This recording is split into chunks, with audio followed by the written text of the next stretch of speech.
जाजपुर जिला अंतर्गत बंधमुंडा ग्राम में जड़े 10 वर्षर नाबालिका आत्महत्या करने घटना समग्र अंचल को स्तब्ध कर देछि। घटना अनुसार नाबालिका संपर्क बड़ बापा तांको उपरे यौन निर्यातना दिए बयस कम थिबारु झीटी प्रारंभरू किछि बुझी पारुनथिला पर एही जंत्रणा सही न पारि से निज सानमा एवं जेजेमा को समस्त कथा कहितला। घर लोक घटना रे किछि पदक्षेप नेबा पूर्वरु नाबालिका आत्महत्या बेली चरम पदक्षेप नेला। घटना संपर्क में गत 24 तारिख में सदर थाना रे लिखित अभियोग होई 3 दिन बीती जाइतिले सुधा कौनसी सुफल न मिलिबारु न्याय आशारे पीड़ितांक परिवार आज जाजपुर जिला अतिरिक्त आरक्षी अधीक्षक को भेटी आउ एक लिखित अभियोग दैछथि। भल मंद कि कौन कला कि कौन कला मो छुआ पाठ पढ़ा छुआ मुंडे पुड़े से सुसाइड करदेला मोटार मो झील को अलग करदे जेजे माँ जेजे बापा सब जेजे माँ को सब कथा सब जनइला सब किछि पर से कहीदे के आसला आम ऊपर अच्छु ऊपर महल बापार मो बापा मु अच्छु सी जेजे माँ पाखे सब कथा बाड़िया हवा पवन खाऊ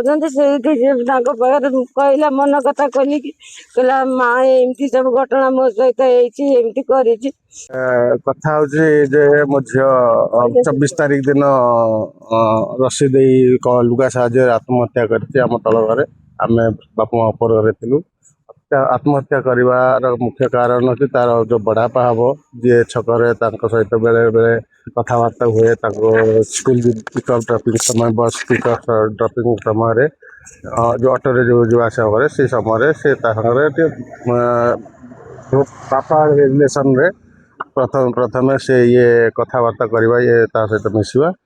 धीरे धीरे से बापरू राक्षस रूप नहीं केबे आमे आ जानी पारिलनु आमे भी संदेह केबे करिनु कि आम पिला भितर सेमिति किछि लक्षण नथला। स्कूल छुट्टी समय रही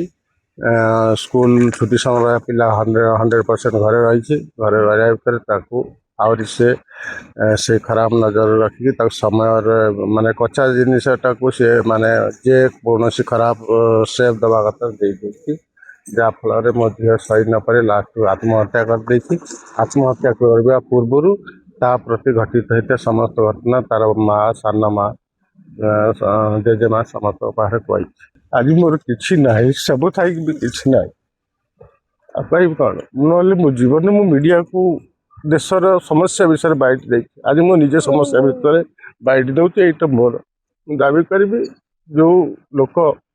रिलेशन को तार तार करी गोटे पिलार जीवन सहित खेल खेल से भली अमानुषिक लोक को अधिक अधिक सजा दिखाँ जहाद्वारा आउ कौन लोक एभली कृत्य करने को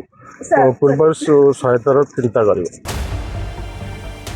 कोरेर Sunil Ojha report reporters today.